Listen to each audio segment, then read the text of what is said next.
За эзний өдрийн мэнд сайхан амарсан уу? Ивэл ерөөл дүүрэн бицтэй. Нэгэн болсон үйл явдал ярьж өгье. Тэгээ сүүлийн үед миний сэтгэлийг хөдөлгөөд байгаа. Би өмнө нь бас ярьжсэн та нар сонссон хүмүүс байгаа бах. Нэгэн эмэгтэйгээс нэг FM радио, нэгэн итгэгч эмэгтэйгээс FM радио ярилцлага авсан байна. Итгэлийн амьдралын талаар, эзэн Есүс Христийн талаар, амьдралыг үзэж байгаа үзэл бодлын тал дээр ярилцлага авч асуултууд асууж итгэгч эмэгтэй, цуглааны итгэгч эмэгтэй.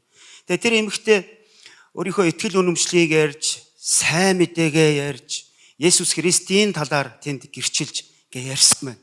Тэгээ яг тэр эмэгтэй яриан дундаа би бол өрх толгоолсон эмэгтэй. 2 хүүхэдтэй, бага насны, бага ангийн 2 хүүхэдтэй.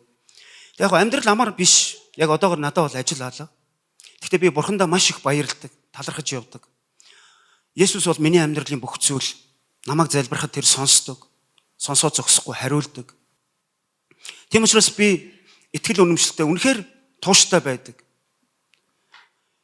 Ингэж FM радиод ярилцлага өгсөн энэ эмэгтэй, энэ христчин эмэгтэй ярилцлагыг нэгэн атеист үзэлтэн. Атеист үзэлтэн гэхээр та нар мэдж байгаа тийм. Бурхангүй үзэлтэн. Бурхныг эсэргүүцдэг, бурхан байхгүй гэж одоо зүтгэдэг тийм нэг нөхөр сонссон байна. Баян. За тэгээд тэр сонсоод их игдүүцсэн байна. За энэ эмэгтэй одоо бурхныгаа авчиргүй магтлаа. Өөрөө одоо хоосон нойтой амьдрд юм байна. Ажил төрөл байхгүй юм байна. Магадгүй одоо зарим өдөр тэ одоо хүүхдүүддээ ч өгөх юмгүй мөртлөө одоо бурхныгаа их тийм алдаршуулж ярьлаа. Тэгэхээр энэ эмэгтэйгийн бүр одоо амийг нь асуумаар байна. Тэгээ өөрийнхөө тэр ажилтныг дуудаад, өөрийнхөө албан тушаалтныг дуудаад чи тэр эмэгтэйгийн хаягийг нь олж мэдээд тэр эмэгтэйд миний өгсөн зүйлийг авчиж өг.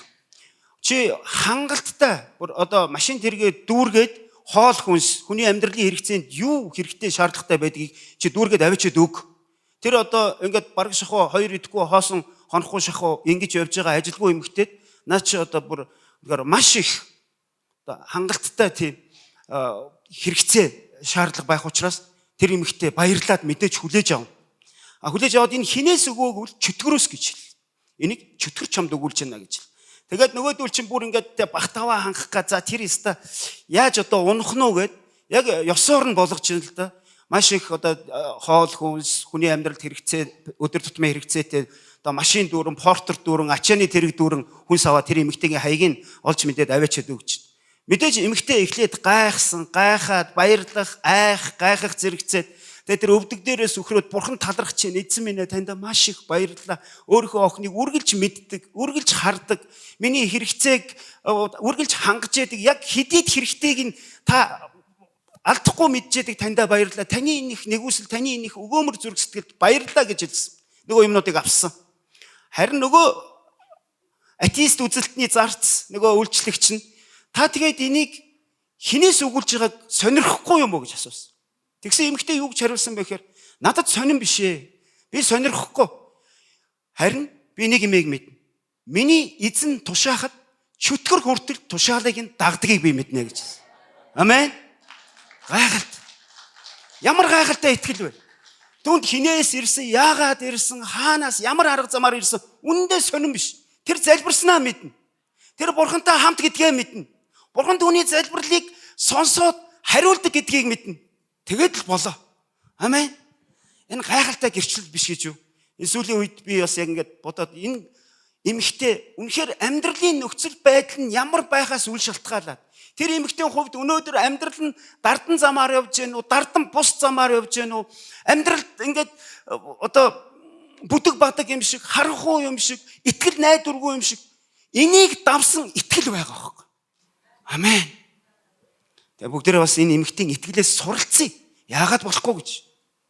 Үнэхээр эзний ариун сүнс хизээч хожимддаггүй. Тэр хизээч бурханд итгэсэн итгэл найдвар ичгэвтер байдалд орохгүй гэдгийг бид бас мэдэж амьдрах хэрэгтэй байна. Үйлчлэх хэрэгтэй байна. Амен. Халелуя. Бүгдээрээ эзэндээ дахин адрын нэг чанга алгаж цэцлийг өргөчье. Өнөөдөр та бүхэнтэйгээ Иохан номын 11 дугаар бүлгээс хуваалцмаар байна. Бүгдээрээ Библиэс өгөөд Библийг нэгээд Иохан номын 11 дугаар бүлгийг хамтдаа уншицгаая. Есүс амьлал ба ам 17 дугаар ишлэлээс би та бүхэн эндээс уншиж. Есүс ирээд Лазарыг булшинд 4 хоног байсныг мэдэв. Битан Иерусалимаас холгүй 15 стадиа орчмын тэртет байдаг ажээ. Ахаасаа хагдсан Марта, Мариа нарыг тайтгаруулахаар олон юудэд тэднийд иржээ. Тэгтэл Марта Есүсийн ирж байгааг дуулаад угтахаар гарав. Харин Мариа гэртээ суугаад үлдэж. Марта Есүст "Эзэн, та энд байсан бол ах минь өөхөхгүй байх байсан. Өөхөхгүй байх байсан. Харин та Бурханаас юу ч гуйсан Бурхан танд өгнө гэдгийг одоо би мэдэж байна" гэв. Есүс түүнд "Ах чинь амьлна" гэхэд Марта түүнд "Эцсийн өдрийн амьлалд тэр амьлна гэдгийг би мэднэ" гэв. Есүс Мартад "Амьлал ба ам бол би байгаа юм. Надад итгэдэг нь үхвч амьлна. Надад амьдрах чигээд итгэгч бүхэн хизээж үхэхгүй. Үүнд итгэж байна уу гэж асуув. Марта "Тийм ээ эзэн, та бол Христ, ертөнцид ирэх Бурхны хүү мөн гэдэгт би итгэдэг." Үүнийг хэлээд тэр явж дүү Мариагаа дуудаад сэмхнэр "Багш энүүхэн дээрээ чамайг дуудаж байна" гэхэд Мариад үүнийг сонсоод ухсхийн босож түүн рүү очив. Есүс тосгонд хараахан хурж очиагүй байгаад харин Мартатай уулзсан газараа л байж байлаа. Тэгтэл гэрт нь Мариатай байж тайтгаруулж байсан юудэчүүд түүнийг ухсхийн босож гарч явахыг харахтаа түүнийг булшин дээр очиж уйлахаар явлаа гэж бодоод араас нь дагжээ. Мариа Есүсийн байсан газар ирж түүнийг хараад хөлдөн унаж "Эзэн, хэрв та энд байсан бол ах минь өөхөхгүй байх байсан" гэлээ. Есүс түүний уйлахыг болон түүнтэй хамт ирсэн юудэчүүдийн уйлахыг хараад сүнсэнд гүнээ шаналж дотроо өөмрөн "Та нар түүнийг хаан тавьсан бэ?" гэхэд тэд түүнд "Эзэн, ирээд үз" гэлээ. Есүс уйлав. Тэгтэл юудэчүүд тэр түүнд ямар хайртай байсныг хараач гисгэж байлаа. Харин тэдний зарим нь "Сохор хүний нүдийг нээсэн энэ түүнийг мөн өхүүлэхгүй байж чадаагүй юм байх та" гэв. Есүс дахиад л дотроо гүнээ шаналж булшин дээр хурч ирэв. Энэ нь агуу байсан бөгөөд амийг нь хадаар тагалсан байлаа. Есүс хадыг зайлуул гэхэд талигаачин дүү Марта түүнд "Эзэн, тэр үхээ 4 хонож байгаа тул одоо өмхирсэн байгаа" гэж хэлв. Есүс Мартад "Хэрв чи итгэвэл Бурхны алдрыг харна гэж би чамд хэлсэн босуу" гэлээ. Тэгээд тэд хадыг зайлуул. Есүс дээшээ харан "Аава, та намайг сонссонд танд би талархаж байна. Та намайг үргэлж сонсдгийг би мэдсэн. Та намайг илгээсэн гэдэгт итгүүлэхийн тулд тойрон зогсох олны төлөө би үүнийг хэллээ" гэв. Тэр ийн айлдаад чанга дуугаар "Лазар, гараад ир" гэж хашгирав. Талигаач гар хөл нь оршуулгын болтоор болтдоо, нүүр нь альчуураар ороолтдоо чигээрээ гарч ирэв. Есүс тэдэнд "Тайлж түүнийг явуул" гэвэ гэсэн. Амен. За энэ үйл явдлыг бид нар санаж байгаа. Процесс хэрхэн өрнөж байгаа вэ гэхээр энэ яг Есүс Христийг барьж авч одоо түүнийг тамлаж, доримжилж, загалмаа дээр цовдолж хүн төрлөختний төлөө амиа өгөхөөс өмнөхөн болж байгаа үйл явдал. Түүнийг алхам тутамд нь явсан газар болгон юудэчүүд, ахлах тахилч нар, хуулийн багш нар мөрдөж мөшгөжсэн. Түүнийг барьж авч, түүнийг одоо барьж тушаахын тулд тэд нар Есүсийн араас хөцөлдөж байсан байна. Харин Есүс яг энэ Битан тосгонд болсон Лазарын гэрт болсон Марта, Мариа гэдэг тэр охин дүүтэйгээ амьдардаг байсан Лазарын амьдрал тохиолдох энэ одоо үйл явдлын үеэр тэр Йорданы нөгөө талд буюу ерөнхийдөө юудэчүүдээс зайчилж, займчилж, холдож тэнд дагалдагч нартайгаа байжсэн. Харин энэ үед Лазарын хоёр эмэгтэй дүү Марта, Мариа хоёроос хүнээр дамжуулаад Есүст бичиг ирдэг. Захиа өгдөг тийм ээ. Юу гэсэн бэ гэхээр "Таны хайрладаг хүн чинь маш хүнд өвдсөн байна. Та хурдан ирээч" гэсэн ийм агуулгатай захиасыг өгүүлдэг. Үнэхээр Лазарыг Есүс хайрлсан, түүнийг анд нөхрөө гэж дууддаг тийм нэгэн байсан. Энэ гэр бүлд Есүс хайртай байсан. Энэ гэр бүл түүний хувьд одоо ач холбогдолгүй хамаагүй хүмүүс байгаагүй. Тийм учраас Есүсийн хувьд уул нь бидний бодлоор, хүний ухаанаар бол энэ бичгийг авсан даруйда яаравчлан, сандран одоо түргэн авч хурч ирэх байсан боловч Есүс тэндээ Библиэд өгүүлснээр 2 хоногоо гэсэн. Тэгээд тэр өөрийнхөө дагалдагч нарт хэлдэг тийм. "Бидний анд Лазар унтсан байна" гэж. Эхний удаад хэлэхэд дагалдагч нар нь унтсан гэдгийг яг л унтсан гэдэг утгаар нь өвдсөн юм байна. Тэр хэвтэрт байгаа юм байна. Түүнд эмчилгээ үйлчилгээ шаардлагатай байгаа юм байна. Багш очиод Есүс очиод түүнийг босгочихно доо гэсэн байдлаар тэд нар хүлээж авсан. Харин Есүс 2 дахь удаага хэлэхдээ Лазар үхсэн байгаа учраас бүгдээрээ юудэчүүд рүү буюу Битан тосгон руу явах хэрэгтэй байна гэсэн. Харин дагалдагч нар нь түүнд юу гэж хэлсэн бэ гэхээр Таныг юудэчүүд алхаар хүлээж байгаа шүү дээ. Үхэл рүүгээ явах юм гэж юу? Эн чинь эрсдэлтэй биш үү? Эн чинь аюултай бус уу? Энэ зөв шийдвэр үү Есүс? Багшаа тэгмээргүй л байна л та. Харин Томас юу гэж хэлсэн бэ? Та бүхэн өмнөх 11 дэх бүлгийн өмнөх хэсгүүдийг уншаарай. Томас юу гэж хэлсэн бэхээр явах хэрэгтэй бол явцгаая. Үхэх ёстой бол бүгдээрээ Есүстэй хамт үхцгээе гэдэг ийм шийдвэрийг гаргасан. Нөгөө итгэлгүй юм байдаг. Нөгөө жадных нь ормонд гараа хийж үдчээж итгэдэг Томас түүний итгэл үнэхээр гайхалтайгаар хамтдаа явъя. Багшийг ганцаар ингэ явуулмааргүй байна. Үхэх ёстой бол бүгдээрээ үхцгээе гэж хэлсэн. Тэгээд тэд нар явсан байна. Тэгээ явсан, яваад яг тэр тосгонд ойртой дэрэнгуут нь энэ сургийг сонсоод Марта төрүүлээд гүйж ирсэн. Марта төрүүлээд гүйж ирээд Есүсийг хараад гомрохсон уу, тонирхсон уу, түүнд маш их тийм харуусал байсан учраас ах минь өнгөрсөн гэдэг мэдээг дуулгасан. Есүс ах минь өнгөрчлөө. Хэрвээ та энд байсан бол тэр үхгүйч байх байсан юм билүү? Тэр эдгэрэгч байх байсан юм билүү? Та яагаад хоцорвоо? Яагаад оройтвоо? Учир явдал юу болвоо? Үнэхээр таныг хүлээж байсан шүү дээ. Хэрвээ та ядаж амьд сэрүүн байхад нь амжиж ярьж уулцсан бол ядаж бидний сэтгэл санаа ч гэсэн жаахан ч гэсэн тайвширахгүй юу гэж. Бид нар тэгдэг шүү дээ. Бидний ойр дотны хүмүүс өвчтөе, хүнд өвчтөе, сэхэнд ч юм уу те. Эмнэлэгт маш хэцүү байдалтай байх үед бид нар за хүмүүст хэлсэн үү, ойр дотных нь хүмүүст хэлсэн үү, ах トゥ төрөл төрөсөнд дуулгаараа үнэхээр энэ хүн найдваргүй гэж хэлсэн шүү. Найдваргүй гэж хэлсэн. Тийм учраас ер нь л төрөл төрөсдийн дуудъя. Ойр дуулзаагүй хүмүүст нь хэл сураг дуулгая. Тэгээ ийм явдал бидний амьдралд ч гэсэн өнөөгийн нийгэмд өнөөдөр ч гэсэн бид нар махан биетэй, бид нар эхлэлтэй төгсгөлтэй, бид нар мөнх биш биеэр амьдарж байгаа, махан биеэр амьдарж байгаа энэ орчлон хорвоод тохиолддог. Тэгээ бид нар хөдөө хотгүй уцтад ч юм уу, уцтаж мессеж бичиж бид нар хүнээр хэл дуулгаж тэгээ ирүүлж уулзуулдаг баг. Яг энэ шиг Марта юу гэж хэлсэн бэ гэхээр хэрвээ та амжаад ирсэн бол, та дэрэгдэнд байсан бол нөхцөл байдал ямараар ч эргэх байсан юм билээ гэсэн. Харин Есүс юу гэсэн бэ гэхээр амьлал болон ам бол, амьлал ба ам бол би байгаа юм. Надад итгэвч, үхвч амьдрнаа гэж хэлсэн. Иохан номын 11:25 дээр. Амен.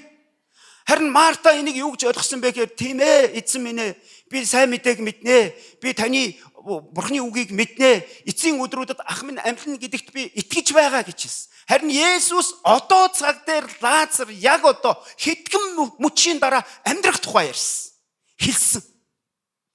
Тийм учраас түүний энэ үг Есүс өөрөө амьлал байхгүй юу? Тэр өөрөө мөнхийн ам. Тэр өөрөө сайн мэдээ. Тэр өөрөө үхлийн дээрх их мэдл. Үхэл тушаагч нь Есүс өөр. Тэр 100% хүний биеэр амьдарч ирсэн. Яг хүнтэй адилхан хямардаг, сэтгэл санаа нь өөмөрдөг.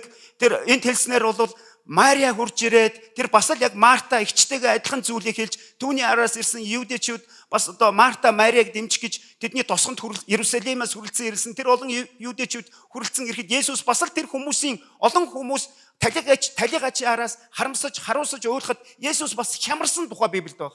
Тэр сэтгэл нь өөмөрсөн тухай байна. Тэр битгий Есүс уйлав гэсэн маш товчхон бөгөөд тодорхой богинохон хоёрхон үгтэй өгүүлбэр байгаа Библиэд. Есүс уйлав. Тэр бурхан шүү дээ. Тэр уулахгүй байж болоогүй. Тэгээд тэр хэдхэн мөчийн дараа уулах нь битэл баярлах үйл явдал болно гэдгийг мэдчих шээ. Лазар үхвээгүй үхсэн байсан ч амьлаад гараад ирнэ гэдгийг мэдсэн хэрнээ Есүс өөмөрч, хямарч тэр хүмүүсийн зовлон бэрхшээлийг хамтдаа үүрэлцэж, хуваалцаж, адилхан шаналж тэдэнтэй хамт уйлсан. Энэ нь өөрөө юг илэрхийлээд байгаа юм бэ гэхээр Есүс яг адилхан хүн байсан л гэсэн.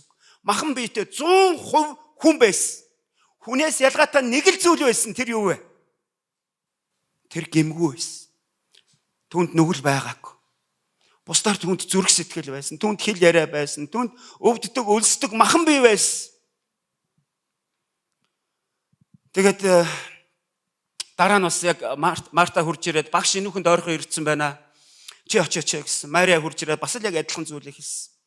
Эзэн минь танд байсан бол ах минь өхгүй байх байсан. Тэгээ Есүс тэр хүмүүсийн, тэр олон хүмүүсийн нүүрэн дээр хадыг зайлвал. Өөрөөр хэлбэл Лазар үхээд 4 хонцсон байгаа гэдгийг бүгд мэдчих. Тэнд энэ 4 хоногийн турш гашуудсан. Тэр 4 хоногийн турш одоо итгэл найдвараар одоо цөхөрсөн. Тэр олон хүмүүс тэнд үхсэн хүн булшин дотор олон хонцсон байгааг мэдж байгаа хүмүүс энэ хадыг өнгөрүүлээд зайлуулах гэж хэлж байгаа үг энгийн сонсогдог. Одоо бүгдээрээ төсөөлөлт бид нар өөрсдийнхөө дотны хүнийг ч юм уу бидний танил одоо хин нэгэн хүн ямар нэг шалтгаанаар хорвоог орхих үед оршуулдаг. Оршуулахдаа бид нар хөрсөнд нь оршуулах, эсвэл чандарлаж оршуулах гэх мэтлэн арга замуудыг сонгодог боловч тэр хүнийг энэ хорвоо дээр махан биеэр одоо оршихгүй бүх юм дууссан, нэгэнт өнгөрсөн, одоо ямар ч боломжгүй гэдгийг бүгдээрээ мэддэг. Ямар ч боломжгүй. Тийм учраас оршуулад 4 хонцсон тэр шарилыг одоо энэ шарилыг ухаад дотроос нь тэр булшийг харуулах гэж байгаатай яг адилхан сонсогдож байгаа юм. Та нар боддоо Израиль одоо яг энэ халуун орн баггүй юу? Халуун орн тэр маш их халуун нөхцөл байдалд талигаа чиг, өөд бологчийг тэр олон хоног зүгээр одоо байлгах ямар ч боломжгүй. Тэр тухайн үед нь нас орсон хүнийг тэр өдөрт нь л оршуулахгүй болвол муудна. Өмхийрнэ. Тэгээ Марта хэлж байна. Эцэн минь ээ. Юу гэсэн үг юм бэ? Одоо энэ чинь боломжгүй шүү дээ. Одоо энэ ингээд булшиг онгойлгох юм бол өмхийн үнэртнэ. Одоо аль хэдийн хөөгөөд одоо муудаад үнэр та нар орцсон байгаа гэж хэлж. Яг л адилхан бид нар энэ шарилыг гаргаад энэ булшиг ухаадах гэж хэлж байгаа хэвээр тэгж сонсогдсон баг. Харин Есүс Христ яг энэ үед эцэг рүүгээ хандан залбирч байна. Тэр юу гэсэн бэ гэхээр Аава, та намайг сонссон танд би талархаж байна. Та намайг үргэлж сонсдгийг би мэдсэн. Та намайг илгээсэн гэдэгт итгүүлэхийн тулд тойрон зогсох олны төлөө би үүнийг хэллээ гэвэ гэсэн. Амен. Есүст эрх мэдэл дутагдсандаа юм уу? Түүний хүч хараахан хүрэхгүй байгаа учраас тэр энэ залбирлыг хэлээгүй шүү дээ. Түүнд дэндүү хангалттай, дэндүү жинхэнэ, дэндүү бурхны үхлийг ялан дийлэх, үхэл амьдралд тушаах эрх мэдэл нь байгаа. Тэр анханасаа тэр 4 хоногийг өнгөрүүлэхдээ сонсон даруйдаа тэр сонсон газартаа 2 хоноо гэсэн энэ утга, энэ агуулга өөрөө юуг илэрхийлж байгаа юм бэ гэхээр эзэн нэрээ алдар энэ Лазарын үхэл болоод энэ Лазарын энэ өвчтөй байгаа хүнд өвчтөй байгаад үхэж үрэгдэж байгаа амь насаа алдж байгаа энэ явдал бол үхэл рүү биш юм аа. Энэ харин эзний алдрын төлөө болох үйл явдлын төлөө юм а гэж хэлсэн байдаг. Амен. Эзэн алдаршуулгадахын тулд бурханд алдрыг хүмүүс өргөж бурхан бол үхэл амьдралд тушаагч юм байна. Тэр өхүүлдэг бурхан бас амьдруулдаг бурхан гэдгийг олонд харуулахын тулд Есүс энэ залбирлыг хэлж бас тэр хоногудад тэр тэндээ ач холбогдол өгөөгүй учраас биш. Түүнд нэг тийм сонирм биш байсан учраас биш. Тэр залхуурсан, ядарсан учраас биш. Харин энэ хоногуудыг зориудаар өнгөрүүлээд 4 хоногийн дотор хүн баттайгаар тэр яг үхэл гэдэг зүйл бодтойгоор ирсэн гэдгийг яг эннээс үхлээс Лазар амьлах ёстой гэдгийг харуулахын тулд Есүс энэ цагийг гайхалтайгаар эзэндээ залбирч, аавдаа залбирч яг энэ үйл явдал болсон юм. Амен. Дахиад хэлье. Түүнээс эрх мэдэл дутагдсандаа биш. Яг ингээд залбирахгүй бол Лазар гарч ирэхгүй байсан учраас биш. Тэгээ бурхан зөвшөөрөхгүй байгаад байгаа юм биш. Есүс Христ бурхан эцэгтэйгээ нэг учраас Есүсийн хийж байгаа зүйл бурханы хүсэл, бурханы төлөвлөгөө мөн гэдгийг бурхан эцэг нь Есүст үүнийг зөвшөөрсөн, даалгасан учраас Есүс түүнийг ард түмэнд тэнд зогсож байгаа еврейчүүд, юудэчүүдэд тэнд зогсож байгаа түүнд итгэсэн, итгээгүй тэр олон түмэнд харуулахын тулд тийхүү залбирч тэгээд Лазар гараад ир гэж тушаамагц өгсөн хүн амилж. Амен. Амен биш гэж юу? Амен. Өгсөн хүн 4 хонцсон. Халуун оронд, халууны нөхцөлд, халууны уйлралд 4 хонцсон хинч маргахын аргагүй, хинч ухаан алдсан байсан. Энэ зүгээр унтцсан байсан. Мэдхгүй тохиолдлоор азар энд ямар нэгэн хувилдаан байсан байгаа гэж хэлхийн аргагүй тийм нөхцөл байдал донд бурхан өөрийн эрх мэдлээрээ үхэлд тушаач. Тэгээ Лазар гараад ирсэн. Лазар болттой, нүүр амн болттой. Тийм хүн харуул бид нар бол айгаад зүхтаа магадгүй тэнд зүхтсан хүмүүс ч байсан баг. Тэнд байгаа олон түмэн шуугалдаж, гайхширч, шоконд орж, амаа ангааж, дагалдагч нар нь хүртэл юу болоод байгааг ойлгохгүй. Тэгээд тэндээс олон хүн итгэвэ гэсэн. Олон хүн Есүсийг хүлээж авсан, Бурхныг алдаршуулсан. Өөр нэгэн номонд өөр нэг гайхалтай үхлээс хүн амьлуулсан тийм тохиолдлууд байдаг. Синагогийн ахлагч Яир гэдэг хүний 12 настай цорын ганц охиныг амьлуулдаг тухай та нар мэднэ. 12 настай охиныг тэр нас орцсон байсан. Хүмүүс хурж ирээд багшд төвөг буудаа. 12 жил цус алдсан эмэгтэй түүний өмөр хормоо түрж эдгэрж явах яг тэр явцад хүмүүс хурж ирээд Яирын гэр бүлээс хурж ирээд Яирын тэр ойр орчмын хүмүүс хурж ирээд багшд төвөг удаад хэрэггүй. Охин Алидийн нас урсан гэж хэлсэн. Харин тэр үед Есүс Христ очиж охины гарт хүрч тийм ээ өөрийн 3 дагалдагчаа эцэг ихтэй зөвхөн орохыг зөвшөөрөөд тэгээд тэр охины гарт хүрээд охиныг бос гэж хэлэхэд охин амилдаг. Тэгээ амилсан охинд идэх юм уу гэж хүртэл хэлдэг. Амен. Бас нэг түүх 8 гэж нэг хотоос тэр оршуулгын цуваа гарч явж ирсэн. Оршуулгын цуваа гарч явхад тэр хотын бэлэвсэн эмэгтэй ганц хүн нас орсон. Хүн нас ороход мэдээж оршуулгын цуваа явна. Хүн нас ороход хүмүүс ойрлолдож, уйлалдаж, хашгирдаж, зарим нь харамсаж, үсээ зулгааж, чэжээ дэлдэж, тийм үү тэнд гашуудлын дуу дуулж Израиль дуулалт ирж уйлдаг хүмүүс байсан. Энд тэндээс ирж уйлдаг. Тэр орны соёл өөр. Яг тийм цуваа хотоос гараа явжсэн. Манайхаар бол 22-ын товчоор ингээд оршуулгын цуваа ингээд гараа явжсэн. Яг тэр мөчид Есүс Христ тааралдаж.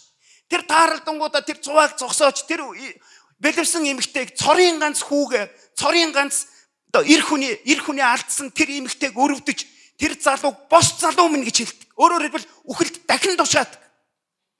Харин тэр залуу босод цуугаа зогсохгүй яасан байдаг гэж тэр залуу босод цуугаа зогсохгүй ярьж эхэлсэн байдаг. Амен. Өөрөөр хэлбэл хүнийг оршуулаагүй байхад нь ч хүртэл амьлуулж ийсэн. Оршуулах гээд аваад явж байхад нь ч амьлуулж ийсэн. Яг нас орчлаа гэд дээдлийнхаа өрөөнд байршуулад байж байхад нь ч амьлуулж ийсэн. Лазарыг бол 4 хонсны дараа тэр амьлуулсан. Энэ амьдлууд бол мэдээж Есүс Христ өөрөө үхлээс амьлсан. Өөрөө үхлийг ялан дийлсэн. Гэхдээ Есүс Христийн амьлал энэ амьдлуудаас ялгаатай нь хүний тэр хүмүүсийн амьлал бол дахиад махан биеийн амьлал байсан учраас дахиад тэд нар цаг нь болоод ирэхээр Лазар бол 30 жилийн дараа гэж зарим судлаачд ярьдаг. Лазар үүнээс хойш 30 жил амьдарсан байдаг юм а. Дараа нь тэр энэ 30 жилийн хугацаанд тэр Кипр арал дээр тэр гайхалтай эзний номлогч болсон юм а. Эзний дагалдагч байж сайн мэдээ түгээдэг байсан маа гэж зарим теологчд үздэг. Харин тэгсэн ч гэсэн махан биеийн амьлсан тэр амьлал гайхамшигтай үйл явдал босон хэдий ч гэсэн цаг нь ирэхээр хүн учраас дахин хорвоогийн мөнх бусыг үз. Харин Есүсийн амьлал бол үрд мөнхийн амьлал бөгөөд өнөөдөр ч гэсэн тэр бидний дотор амьд байгаа амьлал юм аа. Амен. Үнэхээр гайхалтай. Тийм учраас Есүс Христийн энэ олон гайхамшгуудыг фарисеучуд тэнд яг дагалдагч нартай адилхан тэднээс ялгаагүй мэдээлэлтэй. Яг тэднээс ялгаагүй зүйлийг үзэж байгаа тэр хуулийн багш нар, ахлах тахилч нар тэд нар бүр хорсоод Есүсийг яаж барих вэ? Яаж алах вэ? Есүс яг тэр загламан өдрийг хүртэл бие хадгалах ёстой байсан учраас тэр зайлж явж ирсэн. Тэр зүхтаж тэр юудэд мэддэхгүй байх тэр газруудыг сонгож явж үйлчилж ирсэн. Тэгтээ үйлчлэлүүдээ хизээч болж байгааг. Түүний үйлчлэлүүдийг бид нар Библийн сайн мэдээний номуудаар дүүрэн уншиж болно. Тэндээс дүүрэн бид нар энэ гэрчлэлүүдийг Есүсийн хийсэн гайхамшгуудыг харж болно. Тэр Петрийн хадам ээжийн халууныг бууруулж өвчнийг тэр дор нь эдгэж ирсэн. Намжааж ирсэн. Тэр саа өвчтөе хүнийг, тэр хатан гişрсэн гартаа хүнийг, тэр уйман өвчтөе хүмүүсийг, тэр чөтгөрт эзэмдүүлсэн хүмүүсийг, 7 чөтгөр шүглсэн Магдалийн Марийг ч гэдэм юм уу. Эсвэл саяны хэлдгээр тэр синагогийн ахлагч Яирын 12 настай ганц охиныг, эсвэл 8 хотын эмэгтэй бэлэвсэн эмэгтэй цорын ганц хүүг амьлуулж ийсэн, эдгэж ийсэн, төрөлхийн сохор 38 жил тэр хэвтрээс босож чадахгүй байсан. Тэр төрлөг уус ирэхэд тэр Бицаада гэдэг нуурын эрэг дээр яа гаргаа мэдэхгүй 38 жил хэвтэрд байсан хүний хүртэл нүгэлчин уучлагдсан босоод дэвсгэрээ аваад яв гэж хэлж ийсэн Есүс Христ юм аа. Энэ бол Есүс. Энэ бол Бурхан. Үүнтэй маргах, үүнийг балруулдах энэ түүхийг үгүй гэж энэ түүхийг өөрчилж бичих хинт ч ямар ч боломж байхгүй. Амен. Хинт ч ямар ч боломж байхгүй. Өнөөдөр таны амьдрал өөрчлөгдсөн. Өнөөдөр бид нар сайндаа гэдэг юм уу? Бид нар өнөөдөр сахилах баттай байсан да. Бид нар өнөөдөр дээд сургууль төгссөн дөө. Эсвэл бид нар бусдаас илүү жоохон ухамсартай, ойлголттой байсан учраас өнөөдөр бид нар энэ дээрээ сууж байгаагүй шүү дээ. Өнөөдөр энд бид нар махан биеийнхээ хэрэгцээний төлөө ирээгүй. Ням гаргийн өдөр махан биеийнхээ хэрэгцээг хангая гэсэн хүн бол зүгээр гэртээ сайхан будаатай цайгаа хийж угаал одоо хоолонд мах шүлний чанж идээд ингэж байж махан биеийнхээ хэрэгцээг хөөцөлтөй гэсэн бол амралт агаар салхинд явж байгаа. Бид нар бас сэтгэл санаагаа сайхан болгох гэж энд ирээгүй. Бид сэтгэл санаагаа дэмжүүлэхийн тулд сэтгэл зүйн зөвлөгөө авахд бид сэтгэлээ нэх гоё болмоор байна гэж энд ирдэггүй. Хүний биед байдаг 3 хэсэг бай. 3 хэсэг. Махан бие, зүрх сэтгэл, сүнс. Хамгийн чухал нь сүнс. Сүнсний минь хэрэгцээ хамгийн чухал учраас. Сүнсний минь амьдрал мөнхийн мөнхөд учраас. Сүнс минь цорын ганц эзэн бурхан. Бурхантай харилцдаг учраас бид нар сүнснийхээ хэрэгцээний төлөө. Сүнсэндээ бид нар хүч чадал, сүнсэндээ бид нар хоол тижэл, сүнсэндээ бид нар өсөлтийг авахын тулд цуглаандаа ирдэг юм аа. Өнөөдөр бид нар тийм шалтгаанаар л энд ирсэн. Бид нар энд гоё үг сонсох гэж ирээгүй. Гоё үг энд юусоо яриаггүй. Энд Библийн үг ярьдаг.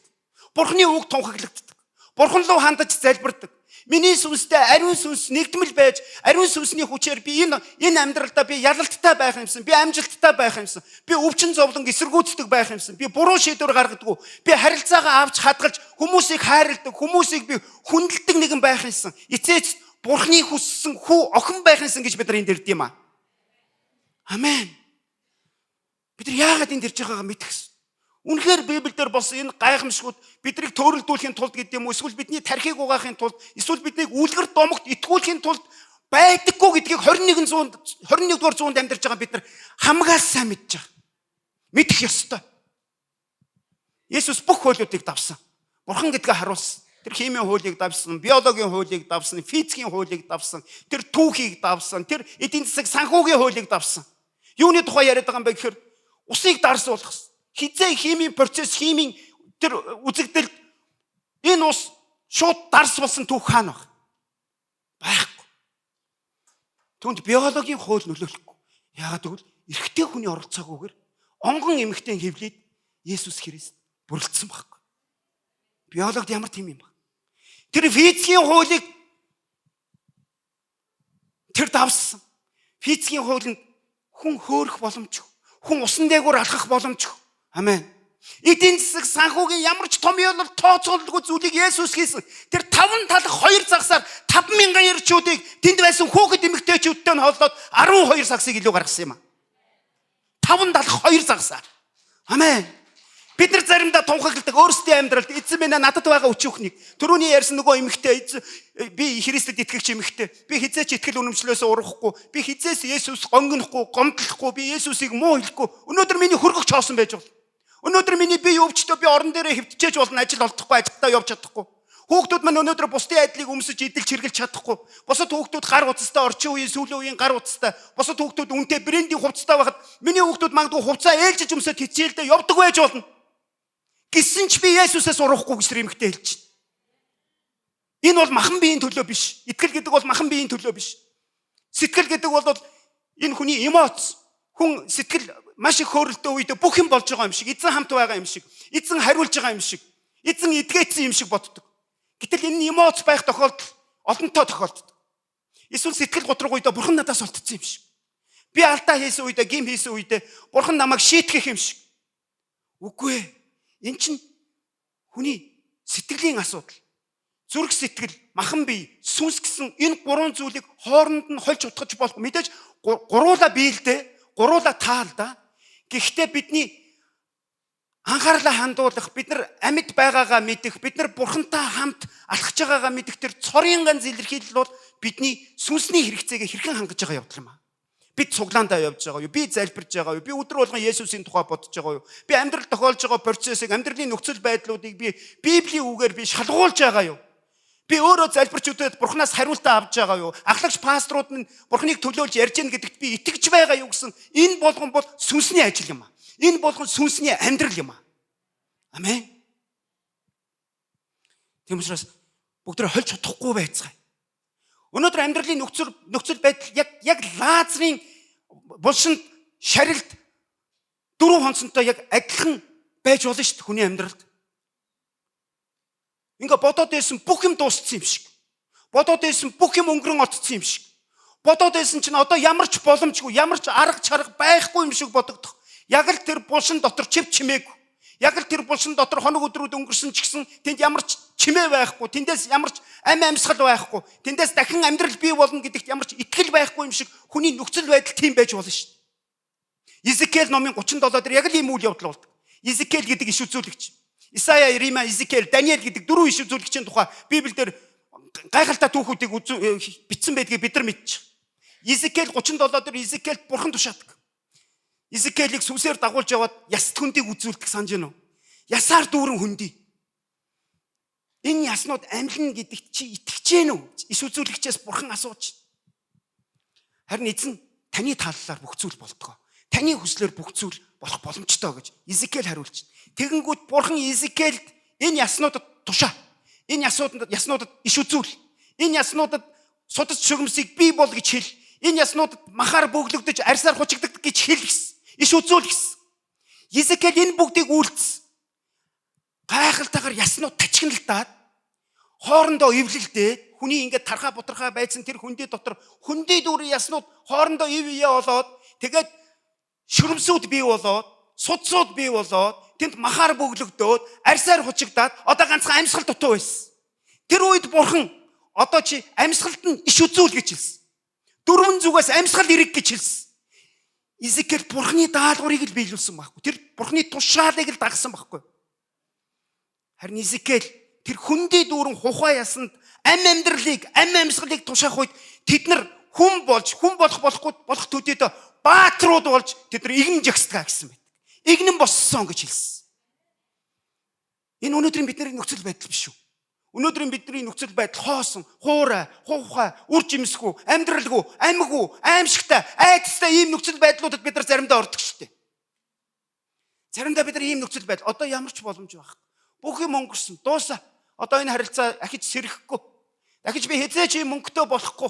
Эмч нар надад одоо ингээд ер нь яваргүй болчихтой гэдэг онш тавьсан. Би хавдартай.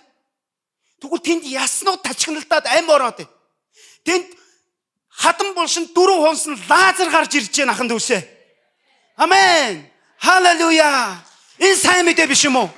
Энэ авралын зар биш юм уу? Энэ бидний итгэл биш үү? Амен. Энэ бидний итгэл. Биднээс шалтгааллах тийм хэцүү олон зүйл байдаггүй шүү дээ.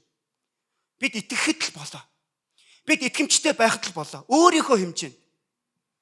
Бидэнд хүн болгонд өөрийн гэсэн боломж, потенциал байдаг.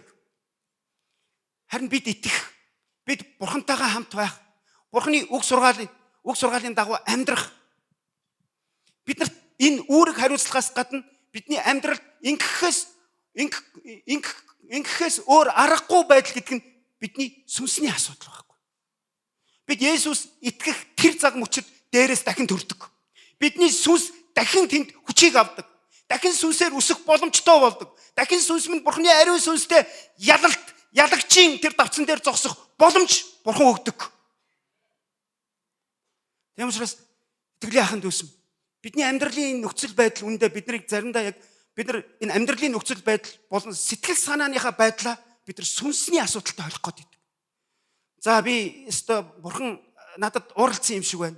Бурхан надад хариулахгүй юм шиг байна. Бурхан намайг өрөөхгүй юм шиг байна. Энэ төөрөгдөл, энэ таны стресс байхгүй юу? Энэ таны зүрх сэтгэлийн яг одоогийн нөхцөл байдал чинь амьдралд чинь болсон эсвэл болж байгаа үйл явдлуудтай холбогдож хүний бодол, хүний сэтгэл ажиллаж байгаа явдал болохоос биш. Бурхан бидний сүнсэнд юуг өгсөн бэ? Юуг амласан бэ гэхээр бурхан биднийг авралаа гэсэн. Чи аврагдсан. Чи уучлагдсан. Чи эдгэрсэн. Чи чөлөөлөгдсөн. Чи эзний хүү болсон. Чи эзний охин шүү гэж хэлсэн. Бурхан өгснөө буцааж авдаг. Харин бид нар нэгэн тавцсан юмаа дахин гуух ямар шаардлагатай юм бэ? Нэгэн тавцсан авралыг, нэгэн тавцсан уучлалыг, нэгэн тавцсан ивэлийг, өрөөлийг дахин бурханы өмнө өрөөл бурхан нэг ингэж тоглоом тоглож байгаа айтаа. Нэг өгөөд л нэг булааж аваад нялх хүүхдүүд тэгдэг штэ тий. Нэг сайхан айшин хөдөлгөөр ахтай юм уу ихчтэй тоглоом өгчдөг. Тэгээд жоохон муухай айштай болонгууд нь ирээд тэрийг булаагаад авдаг. Бурхан ингэж тоглодог гэж бодоод бид нар ням гариг болгонд ирэхдээ та намайг санаж байна уу? Яага уулан та надаа өгсөн штэ. Гэтэ надад одоо байхгүй юм шиг мэдрэмж төрөөд байна. Бурхан минь надад тэрийг дахиад нэг өгч болох уу гэж байгаа юм шиг ийм байдлаар бид нар итгэлийн амьдралд ханддаг. Та үнэхээр гайхалтай хувь тавилантай хүн. Тэр чинь ерөөсөө хинч авахгүй. Хизээч өөрчлөгдөхгүй. Бурхан мэдж байгаа таны юу туулж явааг мэдж байгаа. Ирээдүйд юу туулахыг ч мэдж байгаа. Яаж уйлахыг ч мэдж байгаа. Яаж ойчхыг ч мэдж байгаа. Хэрхэн өвдөхийг бас мэдж байгаа.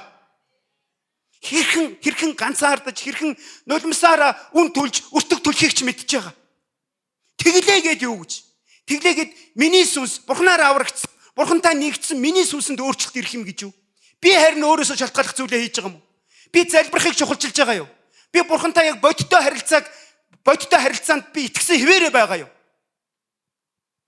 Би чуулганд хамрагдаж байгаа юу? Эсвэл би энэ тентхийн чуулган хайгаад үхлээс амьлах юм бол итгэрээ. Итгэршгүй өвчнийг идгэх юм бол би тэр чуулганд явъя ч гэдэг юм. Үгүй. Бид нар жоохон сериосны байх хэрэгтэй. Амен. Бид нар итгэл үнэмшилтэй, өөрийнхөө үнэн шударга байдалтай, өөрийнхөө харж байгаа, зорж байгаа амьдралыг үзэх үзэл бодолтой бид нар хувраад баймааргүй шүү. Бид нар цуглаанаас цуглаан руу ингэж шилжиж явдаг. Эсвэл нэг эсийн бүлгээс нөгөө эсийн бүлгээс сольдог. Энэ дагалдвал энэ удирдагч надад таалагдахгүй байна. Илүү сайн удирдагч байна уу? Илүү намайг ойлгодог хүн байна уу гэж юмаргүй байгаа байхгүй юу? Та нарын олонх нь энэ чуулганд 10-аас дээш жил, 20-аас дээш жил явж байгаа. Өнөөдөр миний энд юу ярьж байгааг ойлгож байгаа. Түүнийг үнэхээр өөрийнхөө зүрх сэтгэл дотор нэрээд тийм байдаг шүү. Энэ хүн үнэн яриад байна гэж та хүлээн зөвшөөрч байгаа, хүлээн авч байгаа байх. Надтай санал нийлж байгаа байх. Амен. Тийм учраас бүгдээрээ тууштай бай. Өнөөдөр яг тэр Марта, Мари энэ тэр хэдийгээр хайртай ганц ахаа алдсан тэднэрт энэ 4 хоног өстой там шиг аимшигтай өстой энэ хорвоо дэлхий оронгоор өргөцсөн юм шиг газар тэнгэр байраа солигдсон юм шиг болсон байсан ч гэсэн Есүс өөрөө амьлал тэр өөрөө хэлсэн. Иохан номын 11:25 дээр хэлсэн. Амьлал ба ам би байгаа юм. Надад итгэгч нь үхвч амьлна гэж хэлсэн энэ үгийг үргэлж санах хэрэгтэй. Есүс тантай хамт, та түүнтэй хамт байгаа гэж итгэж байгаа бол амьлал, үхэлт, амьдрал тушаагч нь нөхцөл байдлыг хүртэл, хухай яснуудыг хүртэл ам оруулаад тэр айрам цэрэг болгогч нь Есүс тантай хамт байгаамаа. Амен. Энэ бол бидний үнэн. Энэ бол бидний итгэл. Халелуя. Эцэст нь бас нэг сургамжт өгүүлэлгийг хэлээд би та нартай хамтдаа залбирая гэж бодож байна. Шудраг үнэн, итгэл үнэмшилтэй тууштай хүн эцэст нь ямар шагнал, ямар үр жимсийг хүртдгийг бид нар амаараа ярьдаг боловч заримдаа амьдрал дээр үүндээ өөрсдөө итгэж чаддаггүй тийм тохиолдол байдаг.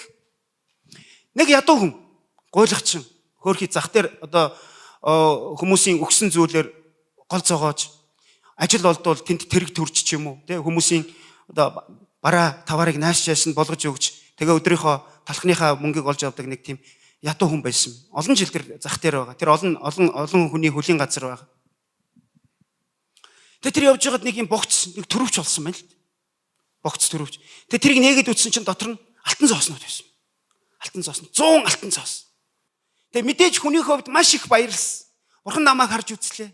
Одоо л нэг амьдралаа өөрчлөх боломжтой боллоо. Өнөөдөр нэг цадтлаа хоол идэ. Өнөөдөр нэг дулаан газар, нэг буудалд орж хоны, нэг дулаахан хүнжил нөмрөө. Тэгээ би одоо өөрөөр амьдралаа төсөөлж байна. Би одоо өөрөөр амьдрах болно. Би энэ хүмүүстэй адилхан бизнес эрхлэх боломжтой боллоо. Хинч намайг дээрлэхгүй, хинч надад хоолны үлдэгдлээ шидэж өгөхгүй байх боломжтой боллоо гэж тэр бодож болох байсан. Бурхан надад өгсөн Тэнгэрээс намайг харж үзлээ. Өнөөдөр орчин үеийн нөхцөл байдал тийм байдаг шин. Итгэж хүмүүс гар утас болдог. Итгэж хүмүүс хүний төрөвч болдог. Цүнхтэй юмэг болдог. Тэр жоохон ядуу зүддөхөн эсвэл жоохон итгэл үнэмшлөө буруугаар ойлгоцсон нөхдүүд бол Бурхан Тэнгэрээс өгчлөө гэж боддог. Хизээч үгүй. Хэрвээ хин нэгэнд нь ийм одоо инээдтэй явдал эсвэл өнөөдөр магадгүй танд эсвэл маргааш тохиолдох ийм зүйл явал хизээч Бурхан тэгж ажилдаггүй. Бурхан тэгж өрөөдөггүй маа. Энэ гуйлагчин тэр 100 алтан зоостой богцыг тэр төрөвчийг аваад тэр эзнийг хайж эхэлсэн баг. Өөрөө ядуу байсан шүү дээ. Түүнд амьдралаа өөрчлөх боломж гартна байсан шүү дээ. Тэгээд нөгөөдхөө хайсан нэг баян нөхөр бөө юм болсон. Зарлаал. Захаар нэг зарлаал хэвээр. Би одоо богцоо хайжлаа. Одоо алтан зооснуудтай богцоо хайжлаа. Олоод ирсэн хүнд өндөр шагналтай. Өнөөдөр бид нар тэгдэг үст. Юмаа хайчдаг. Тэгээ авцраад өгсөн хүнд олоод ирсэн хүнд өндөр шагналтай. Туслаалаачтай, туслаачтай л гэдэг. Тэгээ яг ингээд нөгөөдөг чинь одоо тэр зарыг явуулаад тэгээд тэр зарыг тэр ядуу сонссон. Тэгээ сонсоод ашиггүй дээ. Эзэн олдчихлоо. Би хэдийгээр ядууч гэсэн, би хэдийгээр гуйлгууж амь зогоодог ч гэсэн би хүний имийг авахд надад тийм одоо итгэл үнэмшил, тийм совест, тийм ёс зүй байхгүй. Эзэнд нь аваачаад өгсөн. Тэгээ нөгөө баянд өгсөн, нөгөө баян чи өстой ингээл нөгөөтгөө онгоолгоолон гэлчтэй нэг бүрчлэн тоолж үзээл. Тэгээ нөгөө ядуу тэгж чинь ингээ би таны ямиг ингээ бүрэн бүтэн олоод ирлээ. Та нөгөө амлсан шагналаа өгнө гэдгийгсэн. Би одоо өнөөдөр хоолтой хонмоор байна гэдгийгсэн. Чи юу яриад байгаа? Юу шагнал магнал? Миний энд 200 алтан зоос байсан. Нөхөр минь. 100 хаав. Тэгээ нөгөө ч байгаас би өсгөөс хүний юм авч үзв. Миний ядуу зүдөө гуйлах чи энд муухай норхоо хувцастай байна гэдг нь би хүний юмыг хулгайлна гэсэн үг биш шүү дээ. Би таны юмыг яг олсон, яг бүрэн бүтнээр нь яг тэр байсан газраас нь аваад би шууд таныг зарлаад ингээд юм хайгаа явж байгааг чинь мэдээд би авчраад өгсөн. Энд яг л таны хайсан тэр зүйл байгаа гэсэн. Үгүй чи хулгайч байна. Чи хулгайч чи залтай итгээд байна. Чи 200 алтан зоос байсны 100-ыг нь авч нуучаад одоо дээрэс нь надаас чи шагнал авна гинэ. Чамайг би цагдаад өг. Хоёлаа шүүхтэр очиж. Тэгээ шүүгчдэр дагуулад очив. Шүүгчдэр очиод нөгөө баян хэлсэн. Би 200 алтан зоостой би богцоо хийсэн. Энэ миний алтан зоосны талын авч нуучаад талын авчраад одоо ингээд надаас шагнал нэхэд байж байна. Энийг шоронд хориод өгөөч. Энийг шийтгэхэд өгөөч шүүгчээ. А нөгөө хүн бол үнэнээ л хэлсэн. Би яг л олсон юм авчирсан. Би хүний юмыг илүү юм авдаггүй би авдаггүй. Бараг намайг түмэн мэднэ гэж. Харин нөгөө баян өөрөختөрөө зогсоодсэн. Үгүй 200 байснаа би мэдлгүй яах вэ? Тэгээ шүүгчийн эрх мэдэл бол агуу шүү. Шүүгч юу гэж хэлнэ? Түгээр л болно. Шүүгч юу гэж хэлсэн бэ гэхээр би таарт хоёуланд нь итгэж. Үнэхээр тийм баг. Би таарыг хэний ч худлаа ярьж гэнэ гэж хэлж чадахгүй. Та 200 алтан зоосоо алдсан үнэн байна. Энэ хүн 100 алтан зоостой богц төрөвч олсон үнэн байна. Тийм учраас энэ таних биш болж таарлаа. Тийм учраас олсноор энэ хүн энийг авах та өөрийнхөө үргэлжлүүлээ хайгаарай гэсэн. Халелуя. Жинхэнэ одоо бурхан хүнээ хамгаалдаг, өмгөөлдөг, бурхан хүнээ хангадаг гэдгийг бид нар энээс өөрөөр яаж харж болох юм бэ? Амен. Тийм учраас Христ итгэж байна гэдэг нь зүгээр нэг тийм супер итгэлтэй, супер залбирдаг, Библийг баа бээгөө ингээд чэйжилчдэг нөхрийн тухай яриа биш л дээ. Энэ бол хамгийн түрүүнд шудраг байх тухай. Жинхэнэ байх тухай. Бурханд таалагдахын тулд тэр хүн өөрт байгаадаа сэтгэл хангалуун, өөрт өгөгдсөн өгөгдөлтөө өөрийнх нь дэргэд тавьж өгсөн Бурханы хүмүүсийг хайрлах тухай яриа юм аа. Амен. Эцэг алдаршуултгай. Халелуя. Бүгд хамтдаа суудлаасаа босцгоё. Халелуя. Бидний эзэн итгэмжтэй. Тэр жинхэнэ, тэр бодиттой, тэр шудраг, тэр бас нэгүүлсэнгүү. Тэр хизээч алдаж тооцдог. Тэр итгэмжтэй байдлаа үргэлж харуулж яадаг бурхан. Өнөөдөр та энэ дээрээ сууж байгаа ч гэсэн тэр тохиолдлын биш шүү. Олон хүмүүс тохиолдлын гэж боддог. Би үргэлж ярьдаг тий. Завдаа учраас хин нэгэн хүн өрсөн учраас энэ хүнийг гомдоохгүй учраас пастор гуугаад исэн юм ба пастор эргээд исэн юм а. Үгүй л дээ. Би тийм биш гэдгийг амьдралаараа мэд. Амьдралынхаа гэрчлэлээр мэд. Тэгээ бүр тийм үг байдаг ш. Ямар цуглаан хамгийн гоё цуглаан бэ гэсэн. Ямар цуглаан хамгийн сайхан цуглаан бэ гэсэн. Таны ирж чадаагүй тэр цуглаан хамгийн сайхан цуглаан байдаг юм а гэж. Амен. Таны оролцож чадаагүй тэр цуглаан үнэхээр гайхалтай цуглаан байдаг юм а гэсэн. Өдөр амтаагаараа өргөө залбирцгаая. Эзэн бурхандаа талархацгаая. Бид амьд эзэнтэй, бид амьд харилцаатай. Үнэхээр амьд эзэн, амьд харилцаа байдаг гэдгийг хизээ мэддгөө гэхээр би ганцаараа байсан ч гэсэн миний эргэн тойронд хинч байхгүй ч гэсэн миний зүрх сэтгэл амар тайван байдаг. Миний зүрх сэтгэл ярих нэгэнтэй байдаг. Харилцагчтай байдаг. Залбирлын үгстэй байдаг. Итгэл үнэмшилтэй байдаг нь бурхан надтай хамт гэсний дэндүү гайхалтай баталгаа юм а. Би ганцаардахгүй. Би ганцаараа байсан ч ганцаардахгүй. Би уйлж болно. Би инээж болно. Би өвдөж болно. Эдгэрч болно. Өнөөдөр хоосоо онцч болно. Тэр үтгэл өнөөдөр намайг хүмүүс чичлээд өнөөдөр миний араар хүмүүс ярьж болно. Тэглээгээд энэ миний сүнсний доройтолд энэ миний сүнс байсан байгаагүй бурхан надтай хамт биш гэдэгтээ ямар ч хамааралгүй юм а. Нөлөөлөхгүй. Би сүнсээрээ бурхантай хамт байхад л боллоо. Би сүнсээрээ түнд итгэмжтэй байхад л боллоо. Эзэн минь бидний сүнсийг өсгөж өгөөч. Бидний сүнсийг бид сүнсээр амьдрч байгаа гэдэгтээ улам илүү их итгэлтэй болохт минь та тусалж өгөөч. Эзэн бурхан минь амьдралын нөхцөл байдал булшинд дөрөв хонсон Лазар шиг амьдралын нөхцөл байдал хүндий дөрөв хухаяс шиг болсон байсан ч гэсэн хамаагүй. Үржилгүй, үр шимгүй, хоосон, нойтон өнөөдөр ямар ч итгэл найдвар байхгүй байсан ч гэсэн Бурхны гарт бүхнийг шинээр эхлүүлэх боломж үргэлж байдаг гэдгийг тунхаглаж байна. Түүний гарт бүхнийг дахин шинээр эхлүүлэх боломж үргэлж байдаг гэдгийг бид амьд өгчүүд бид амаараа тунхаглаж байна Есүсийн нэрээр. Халелуя. Халелуя. Эзэнд хүнд итгэлийг өргөцгөөе. Эзэндээ талархаж түүнийг магтан алдаршуулцгаая. Халелуя. Тэр итгэмжтэй юм аа. Тэр үнэхээр хайраараа биднийг удирддаг юм аа. Сүнсээрээ биднийг дагуулдаг юм аа. Халелуя. Өдөр хамтаа хоёр гараа дэш өргөцгөөе. Түүний нэрийг дэвтэлцгээе.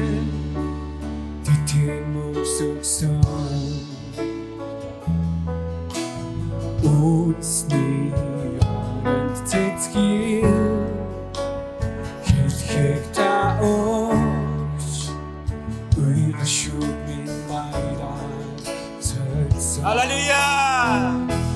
Кимо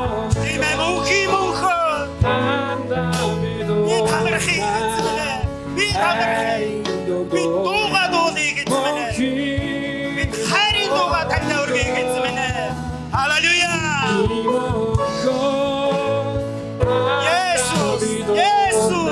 Есүс их эзэмнэ. Танд хайртай бидэ. Танд итгэдэг бидэ эзэмнэ. Халелуя. Бүгдээ чанга дуугаар. Мөнхийн танд бидэ.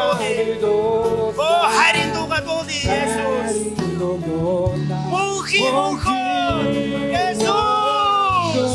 Мөнхийн Есүс. Танд хайртай эзэмнэ. Бурхан Аава танд хайртай бидэ. О Есүс эзэмнэ танд баярлалаа. Баярлалаа танд чин сэтгэлээс. Чин зүрх сэтгэлээс танд талархыг эзэмнэ. О ханда дуулъя. Нина хайрын дуугаа дуулъя. О Есүс танд баярлалаа. Нэгүсний Бурхан. Таны нэгүс.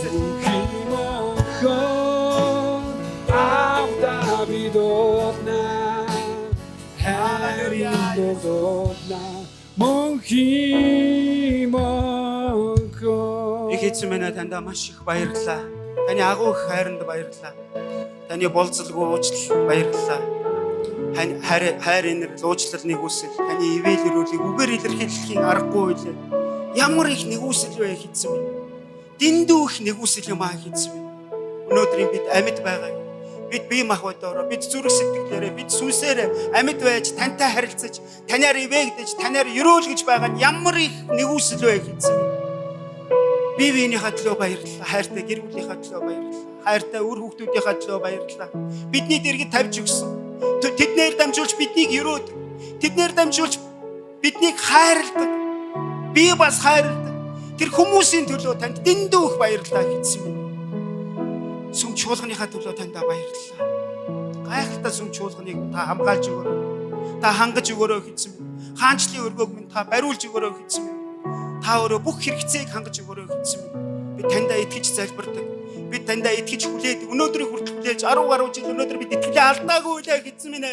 Энэ өргөө баригдах болтугай Есүсийн нэрээр. Энэ өргөнд мянгаараа хүмүүс ирж дахин амьсан үхлийг ядан дээсэн өнөөдөр бидэнтэй хамт байгаа Есүст итгэх болтугай. Есүст итгэх болтугай эзэн таньдаа баярлалаа. Өдөр дахин дуулцгаая. Түүний нэгүслийг тунхаглацгаая. Түүний хаан эцэг гэдгийг тунхаглацгаая. Хайрын бурхан гэдгийг тунхаглацгаая. Халелуя мөнхийн мөнхөө. Халелуя Есүс.